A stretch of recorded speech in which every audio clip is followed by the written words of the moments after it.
വിശുദ്ധ മരിയ ഫൗസ്തീനായുടെ യേശുദർശനം. എന്തേ ഇത്ര വൈകി എൻ പൊന്മകനെ ദൈവസ്നേഹമനുഭവിക്കാൻ?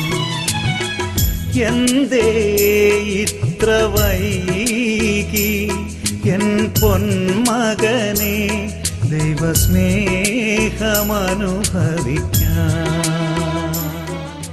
നിഷ്കളങ്ക സ്നേഹത്തിന് വലിയ കാര്യങ്ങൾ ചെയ്യാൻ സാധിക്കും. പ്രയാസങ്ങളോ എതിർപ്പുകളോ അതിനെ തടസ്സപ്പെടുത്തുകയില്ല. വലിയ ക്ലേശങ്ങളുടെ മധ്യത്തിലും അതുറച്ചു നിൽക്കും. ദുഷ്കരവും വിരസവുമായ അനുദിന ജീവിതത്തിൽ അത് സ്ഥിരതയോടെ പ്രവർത്തിക്കും. ദൈവത്തെ സംപ്രീതിപ്പെടുത്താൻ ഒരു കാര്യം മാത്രം മതിയെന്ന് അതറിയുന്നു. ഏറ്റവും ചെറിയ കാര്യം പോലും വലിയ സ്നേഹത്തോടെ ചെയ്യുക. സ്നേഹം എല്ലായ്പ്പോഴും സ്നേഹം. പരിശുദ്ധമായ സ്നേഹം ഒരിക്കലും വഴിതെറ്റിക്കില്ല. അതിൻ്റെ പ്രകാശം അതിശയകരമാം വിധം സമൃദ്ധമാണ്. ദൈവത്തിന് അപ്രീതി ജനിപ്പിക്കുന്ന ഒന്നും അത് ചെയ്യുകയില്ല. ദൈവത്തെ കൂടുതൽ പ്രീതിപ്പെടുത്തുന്നവ ചെയ്യുന്നതിൽ അതിന് നൈപുണ്യമുണ്ടായിരിക്കും. ആർക്കും അതിനെ വെല്ലുവാൻ സാധിക്കുകയില്ല.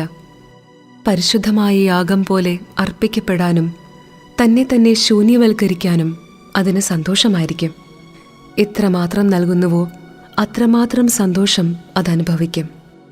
സ്നേഹത്തിന് കഴിയുന്നത് പോലെ അകലെ നിന്ന് അപകടം മണത്തറിയാൻ മറ്റൊന്നിനും സാധിക്കുകയില്ല. എപ്രകാരം അനാവരണം ചെയ്യണമെന്നും ആരുമായി ഇടപെടണമെന്നും മറ്റും അതിന് നന്നായി അറിയാം. എൻ്റെ പീഡകൾക്ക് അറുതി വരികയാണ്. കർത്താവ് വാഗ്ദാനം ചെയ്ത സഹായം എനിക്ക് ലഭിക്കുന്നു. ഫാദർ ആൻഡ്രാഷ്, ഫാദർ സുപോച്കോ എന്നീ വൈദികരിലൂടെ എനിക്കത് ലഭിക്കുന്നതായി ഞാൻ കാണുന്നു. എൻ്റെ നിത്യവ്രത വാഗ്ദാനത്തിനു മുൻപുള്ള ധ്യാന സമയത്ത് ഫാദർ ആൻഡ്രാഷിലൂടെ ആദ്യമായി പൂർണ്ണ സമാധാനം എനിക്ക് ലഭിച്ചു. പിന്നീട് ഫാദർ സുപോച്കോയും ആ വഴി തന്നെ എന്നെ നയിച്ചു. കർത്താവിൻ്റെ വാഗ്ദാനം അങ്ങനെ നിറവേറി. എനിക്ക് സമാധാനം ലഭിക്കുകയും ദൈവവഴികളെ പിന്തുടരാൻ പഠിപ്പിക്കുകയും ചെയ്തപ്പോൾ എൻ്റെ ആത്മാവ് കർത്താവിൽ ആനന്ദിച്ചു. ഞാൻ നടക്കുകയല്ല, ഓടുകയാണെന്ന് തോന്നി. പറക്കാനായി എൻ്റെ ചിറകുകൾ വിടർത്തി. സൂര്യൻ്റെ അഗ്നിയിലേക്ക് തന്നെ ഞാൻ പറന്നുയർന്നു. അവനിൽ വിലയം പ്രാപിക്കുന്നതുവരെ ഞാൻ താഴോട്ടു വരികയില്ല. എൻ്റെ ആത്മാവ് അവനിൽ നിത്യമായി ഉൾച്ചേർന്നുപോയി. കൃപയുടെ പ്രവർത്തനത്തിനായി എന്നെ പൂർണ്ണമായി സമർപ്പിച്ചു. ദൈവം എൻ്റെ ആത്മാവിലേക്ക് താണിറങ്ങി. ഞാൻ പിന്മാറുകയോ അവിടുത്തെ പ്രതിരോധിക്കുകയോ ചെയ്തില്ല. പ്രത്യുത എൻ്റെ ഏക നിക്ഷേപം എന്ന പോലെ എന്നെ അവിടുത്തേക്ക് വിട്ടുകൊടുത്തു. കർത്താവുമായി ഞാൻ ഒന്നായി. സൃഷ്ടിയും സൃഷ്ടാവുമായുള്ള ഗർത്തം അപ്രത്യക്ഷമായി. കുറച്ച് ദിവസത്തേക്ക് എൻ്റെ ആത്മാവ് നിരന്തരമായ പാരിവശ്യത്തിലായിരുന്നു. ഒരു നിമിഷത്തേക്ക് പോലും ദൈവസാന്നിധ്യം എന്നിൽ നിന്ന് വിട്ടുപോയില്ല.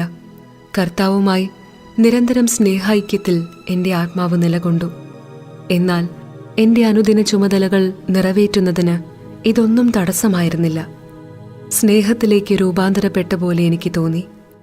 കത്തിച്ചാമ്പലാകാതെ ഞാൻ ജ്വലിക്കുകയായിരുന്നു. ദൈവത്തിൽ ഞാൻ അവിരാമം ലയിച്ചുപോയി. ഭൂമിയിലാണെന്ന് പോലും ഓർക്കാത്ത വിധം കർത്താവ് വളരെ ശക്തിയോടും ബലത്തോടും കൂടി എന്നെ അവിടത്തോട് ചേർത്ത് നിർത്തി. വളരെ നാളുകളായി ദൈവകൃപകളെ ഞാൻ ഭയപ്പെടുകയും തടസ്സപ്പെടുത്തുകയും ചെയ്തിരുന്നു. എന്നാൽ ഇപ്പോൾ ദൈവം തന്നെ ഫാദർ ആൻഡ്രാഷിലൂടെ എല്ലാ തടസ്സങ്ങളും എടുത്തുമാറ്റി.